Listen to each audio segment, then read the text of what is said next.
Hi guys, time for the preview and prediction of Mario Barrios versus Ryan Garcia.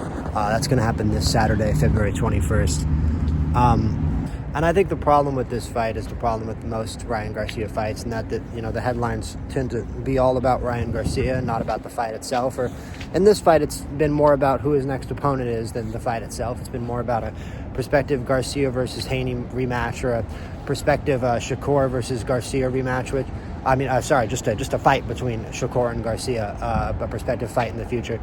And my problem with this is that, to me, I feel like I know boxing better than a lot of people in this circumstance, because I think I know how all those fights go. I mean, Shakur is the fastest one, and he's a southpaw. He's faster than Haney. Garcia is faster than Haney. We saw that in their fight. I mean, unless you think it was the steroids that made him faster. I think Ryan Garcia actually just has faster hands than Devin Haney in a vacuum. Part of the reason why Devin Haney is such a boring fighter, quote-unquote boring, and, it's just so slow and so tactical, is to make up for that lack of hand speed. He doesn't have that, Mayweather or Shakur super elite hand speed, so he has to make up for it by being a little slower and a little more boring. So we know that Shakur is faster than Haney too. We know that Garcia is faster than Haney. And I think because of that southpaw edge and just the technical advantages, I think it would be really hard to give a Shakur-Garcia matchup to Garcia. I think Shakur would beat Garcia. I think Shakur's more technical. He's a southpaw, and he may even be a little faster than Ryan Garcia. But I know that Ryan Garcia is too fast for Mario Barrios. I mean, 46-year-old Manny Pacquiao was almost too fast for Mario Barrios, right? We've learned through Mario Barrios' career that if you have enough offensive firepower coming back the other way at Mario Barrios, he gets very gun-shy. He doesn't really move forward, and he's a big guy. He's a big dude for welterweight. He likes to stick on the outside and just, pop and move from the outside. That's his sort of game plan. That's his ethos. And if you allow him to stay there, he will stay there. And if you challenge him with offense back the other way, he's not going to push back too hard forward at you, unfortunately. And I think that Ryan Garcia can definitely intimidate Mario Barrios in that way with his hands. I think that's going to be absolutely no problem. So I think there's really only one way into this fight for Mario Barrios, and that is sticking to the outside. I think that the big advantage that Mario Barrios has in this fight on paper is straight punches. I think that Ryan Garcia has extremely good hooks, extremely fast hands. He's also got an extremely good jab, but only when he bends his arm a little bit. I genuinely think when Ryan Garcia has to straighten his punches out all the way, his punches get weaker. So those full arm straight punches from distance are going to be Mario Barrios' biggest advantage in this fight. It's just like Ryan Garcia isn't going to let the whole fight be that. Ryan Garcia is going to try to get inside if Mario Barrios doesn't let him. And I think Ryan Garcia is going to do a perfectly fine job of getting inside on Mario Barrios and, giving him offense to answer, giving him something to counterpunch, giving him something to think about. Ryan Garcia is going to be all in Mario Barrios' face, I think, this fight. And if Mario Barrios tries to move back the other way, he's going to get counterpunched, and that's not going to be pleasant. I think this is a pretty rough mismatch for Mario Barrios, and I think that Ryan Garcia sees that. I also think that Ryan Garcia is most dangerous when he knows that he needs a win. I mean, we've seen what he's done before to get a win, right? We saw what he did against Devin Haney to get a win. I'm not saying that he's doing that now. I'm not going to say anything about Snack. I'm not going to make this video about that. However, what I do mean by that is that Ryan Garcia, and we know this is true, his effort level in camp fluctuates. And that's part of why, something I always have to say about a Ryan Garcia fight is that he may not be the better technical fighter here. And that there's always a chance that Ryan Garcia is going to have an off night because, again, we don't know what kind of effort he's giving in training. My inclination on this fight, though, is that Ryan Garcia is giving it 110% in training. He knows that he's chasing a bag for this next big fight. That's what the whole lead up to this fight has been about, by the way. The next big bag that Ryan Garcia is going to get, and who that might be against. And so he knows that he needs to beat Barrios, and he knows that he needs to put on a convincing show against Barrios and win this fight in a convincing manner in order to get that next fight and to build some hype. Because the truth is, Ryan Garcia has plenty of following actually in mainstream culture and plenty of following on Instagram. He doesn't have following with diehard boxing fans, with the fan base of the sport.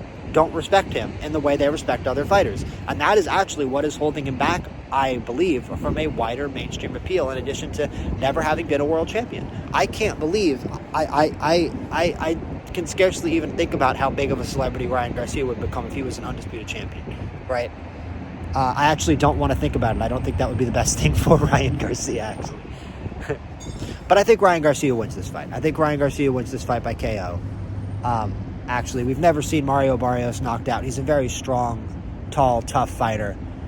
But There's something about a determined Ryan Garcia with a lot of hand speed versus somebody who I know just has problems committing forward, especially toward the end of a fight. That leads me to believe that Mario Barrios, either he won't commit forward, he might get to a decision, or he's going to try to commit forward and get slept. I mean, maybe not get slept, but get rocked and knocked down. I would kind of be surprised if Ryan Garcia doesn't knock out Mario Barrios in this fight. I just don't like the matchup of offensive skill sets.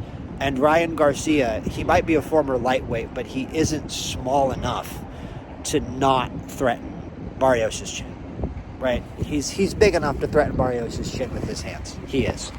So I'm picking Garcia by this fight. I'm a big believer in speed times power equals KO power.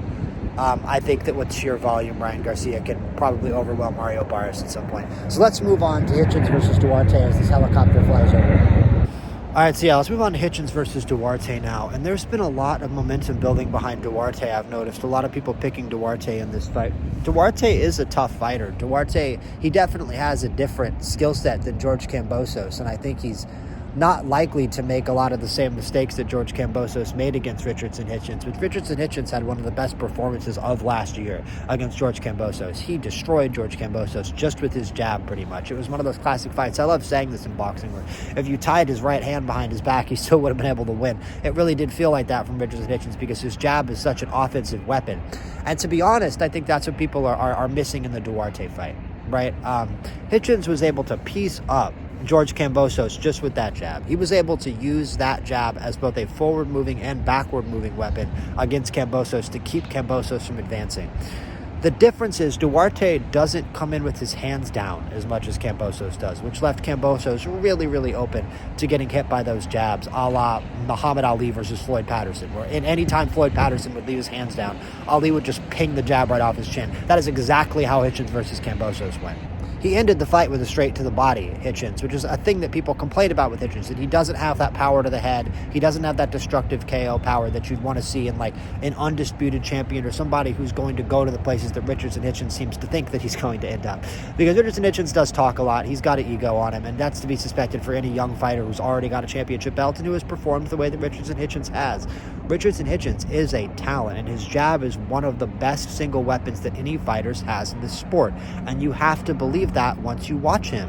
And I just can't pick Duarte to not get sliced up with that jab anyway. Yeah, you can move in with your hands up, but you still have to throw punches, Duarte. And the simple thing is, when somebody throws punches, what does a great jabber do? What does a great boxer do? You just punch over the punch. When somebody punches against you, you just jab right over their punch. So if Hitchins has any problem picking a time to jab in this fight, just jab when Duarte punches, right? If he's not leaving himself open like Kambosos was and coming in with his hands down, just wait till he throws a punch and jab over it. Hitchins' jab is destructive. It can open up cuts on your face. It can shut your eye. It can swell your eye shut. He can throw it over and over again. He can throw it all fight long. And Duarte said, oh, Hitchins is a simple fighter. Yep, Tommy Hearns was a simple fighter too. It's not easy. It's not easy. He's razor thin. He's hard to hit. He's tall for the weight. And that left hand just hammers you over and over and over again until you forget about the right. And then the right comes in and you're done. You're lying on the canvas and there's this referee counting in your face. It's kind of funny how that happens. But it is hard for me to pick a knockout. I think we're going to get a good fight. But I think Duarte is going to have a rough night. Not in the same extent that Kambosos did, but I still think that he's going to have a rough night. I think that Hitchins can actually outpunch Duarte, even if Duarte has hands, and even if Hitchins doesn't necessarily have that finishing KO power that you necessarily want to see. I think for a matter of Hitchins, he's still a pretty skinny dude. I think Hitchins can develop that knockout power when he moves up in weight, actually. I think that Hitchins might have a much longer career at higher weight classes and at higher levels than people are anticipating or that people think.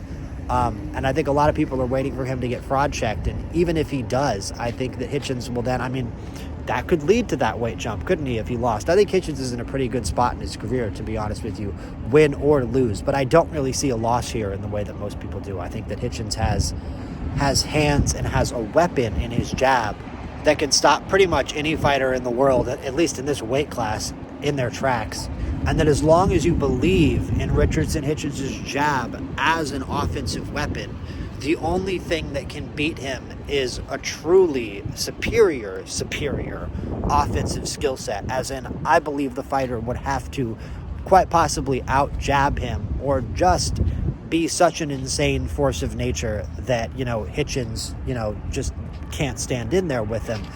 I think he actually may be one of the best matchups for Shakur Stevenson because of how simple his game is, because it's all so predicated on the jab. And if that jab is at 100 out of 100 on a given night, 20 out of 20, 80 grade, to use a baseball term, if he's got that jab in its true form, he's real tough to beat. And I don't see anything from Duarte other than him holding his hands up by his face that would, make me believe that jab isn't going to be damaging. Duarte's got to throw punches at some point. Hitchins can just punch over the punches and roll to a victory here.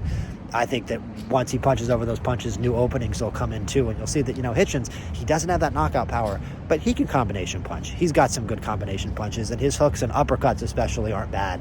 And he's getting closer and closer to becoming a complete fighter. And I think there is a complete fighter in Richardson Hitchins, which should scare this entire division. So like and subscribe for more boxing content. I'll be back with more fight picks, and I'll be back with post-fight thoughts. May even do a live stream for this fight. I'm not sure. We'll see how I feel on Saturday. We'll see what the plans are for Saturday.